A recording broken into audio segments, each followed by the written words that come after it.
Meus preciosos irmãos, a paz eterna de Cristo. Hoje nós temos um tema muito maravilhoso, o qual o tema fala sobre a nova criação e o novo céu e nova terra. A nova criação não é a promessa de Deus destruir o universo físico para depois fabricar outro planeta. Não. Essa leitura nasce quando se tira a linguagem profética do seu ambiente bíblico.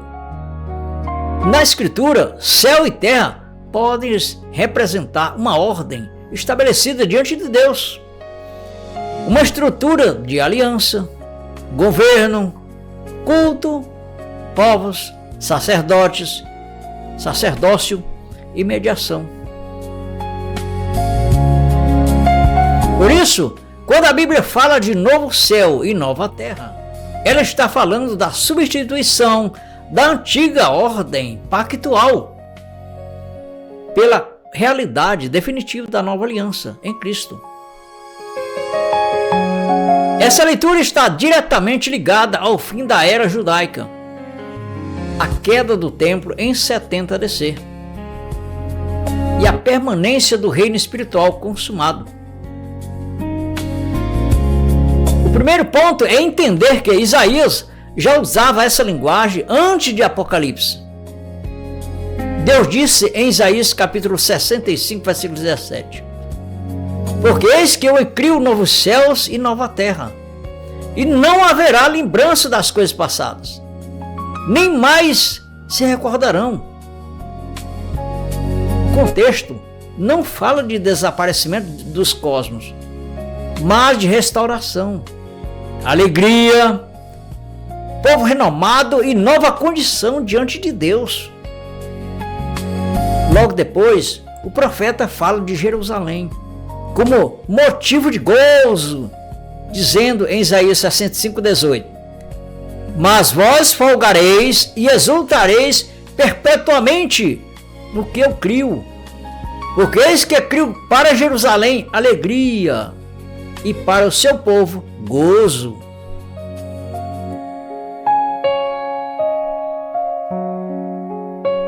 Essa Jerusalém profética encontra a sua realidade plena não na cidade terrena, que foi julgada, mas na cidade espiritual da nova aliança. Por isso, quando João vê o cumprimento, ele diz em Apocalipse capítulo 21 e versículo 1: e vi um novo céu e uma nova terra, porque já o primeiro céu e a primeira terra passaram, e o mar já não existe.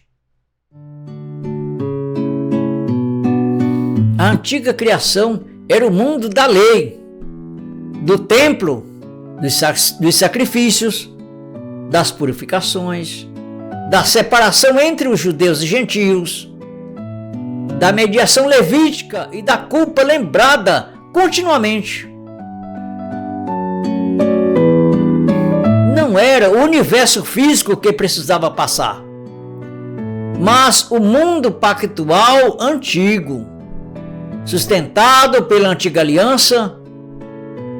Paulo explica essa mudança com precisão em 2 Coríntios capítulo 5, versículo 17, que diz: assim que, se alguém está em Cristo, nova criatura é. As coisas velhas já passaram, eis que tudo se fez novo.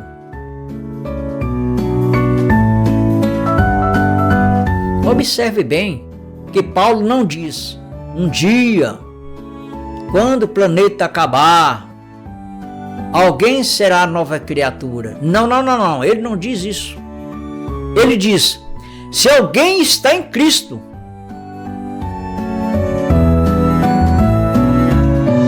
A nova criação começa e se define em Cristo, porque nele o velho estado de condenação, separação, identidade segundo a carne foi superado.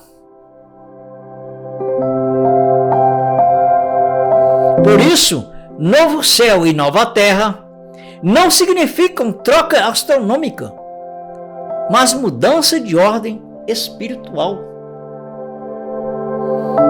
A antiga ordem tinha céus, no sentido de autoridade religiosa, sacerdotes, templo, sinédrio, lei, calendário cerimonial e Jerusalém terrena como centro. Tinha também terra no sentido de povos, culto, herança nacional e estrutura visível da aliança mosaica.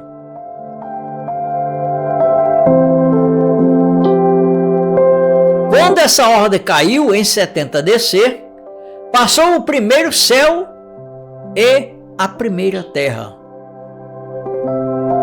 A realidade nova permaneceu. Cristo como templo, Cristo como sacerdote, Cristo como sacrifício, Cristo como rei e o povo reconciliado como habitação de Deus. Amém? Essa é a lógica de Hebreus capítulo 8 e versículo 13, que nos diz: dizendo nova aliança, envelheceu a primeira. Ora, o que foi tornado velho e se envelhece, perto está de acabar.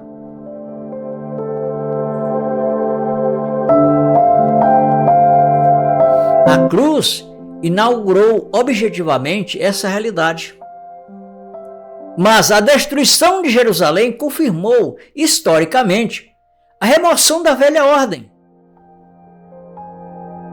Na cruz, Jesus declarou em João 19:30: está consumado. Ali, a obra redentora foi concluída. Porém, enquanto o templo ainda estava de pé, muitos ainda enxergavam a antiga estrutura como se ela continuasse tendo validade diante de Deus. Por isso, Hebreus, escrito nesse período de transição, dizia que a primeira aliança estava perto de acabar.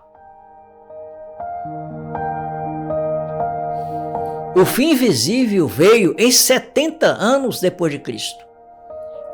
Quando o templo, altar, o sacrifício e sacrifícios foram removidos. Os sacrifícios sacerdotes foram removidos. Assim, a cruz consumou a obra em 70 depois de Cristo. Manifestou historicamente que a antiga criação não tinha mais lugar.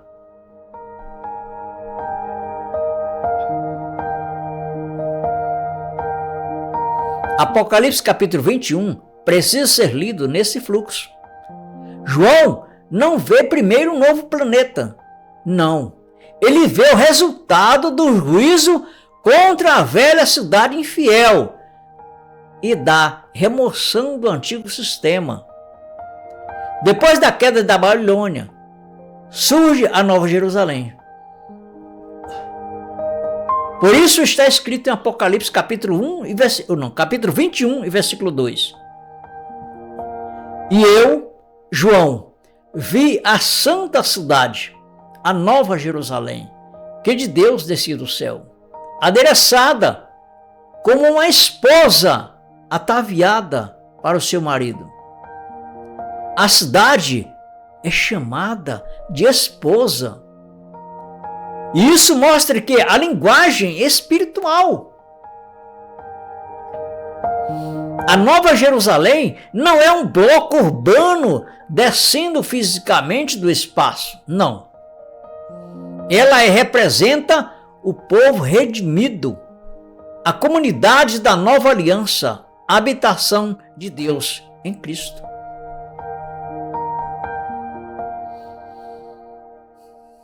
Essa interpretação fica ainda mais clara quando João ouve em Apocalipse capítulo 21, versículo 3. Eis aqui o tabernáculo de Deus com os homens, pois com eles habitará, e eles serão o seu povo, e o mesmo Deus estará com eles, e será o seu Deus. O centro da promessa é a habitação, não a arquitetura. O antigo tabernáculo apontava para isso. O templo de Jerusalém apontava para isso. Mas, na nova aliança, Deus não habita mais em casa feita por mãos humanas. Paulo já havia dito em 2 Coríntios capítulo 6, versículo 16. Porque vós sois o templo de Deus vivente, como Deus disse, neles habitarei e entre eles andarei, e eu serei o seu Deus, e eles serão o meu povo.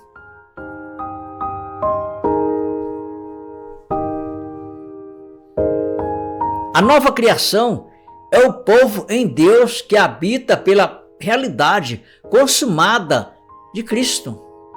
Vamos repetir? A nova criação é o povo em quem Deus habita pela realidade consumada em Cristo. O texto também diz, aqui em Apocalipse capítulo 21, versículo 22, que nos diz o seguinte: e nela não vi templo, porque o seu templo é o Senhor, Deus Todo-Poderoso e o Cordeiro. Essa frase destrói qualquer tentativa de levar a Nova Jerusalém de volta para um modelo físico judaico. Se nela não há templo, então ela não pertence à antiga ordem. Jerusalém terrena tinha templo. A Nova Jerusalém não tem. Jerusalém terrena tinha sacerdócio levítico. A Nova Jerusalém tem presença direta de Deus. A Jerusalém terrena tinha sacrifícios repetitivos. A Nova Jerusalém repousa no sacrifício único de Cristo. Jerusalém terrena dependia de separações rituais. A Nova Jerusalém vive da reconciliação consumada. Por isso, a nova criação também é chamada de novo homem. Paulo declarou isso em Efésios capítulo 2, versículo 14 a 15. Vamos ler. Porque ele é a nossa paz, o qual de ambos os povos fez um, e, derrubando a parede de separação que estava no meio, na sua carne desfez a inimizade, isto é, a lei dos mandamentos, que consistia em ordenanças, para criar em si mesmo dos dois um novo homem, fazendo a paz. Aqui está uma chave decisiva. A nova criação não é apenas uma experiência individual. É uma nova humanidade em Cristo. Judeu, gentil, antes separados pela lei, agora são feitos um só povo em Cristo. A parede caiu, porque a antiga criação sustentada por distinções pactuais foi removida.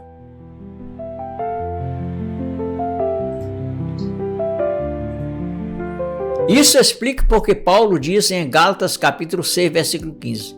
Porque em Cristo Jesus, nem a circuncisão, nem a incircuncisão tem virtude alguma, mas sim o ser uma nova criatura.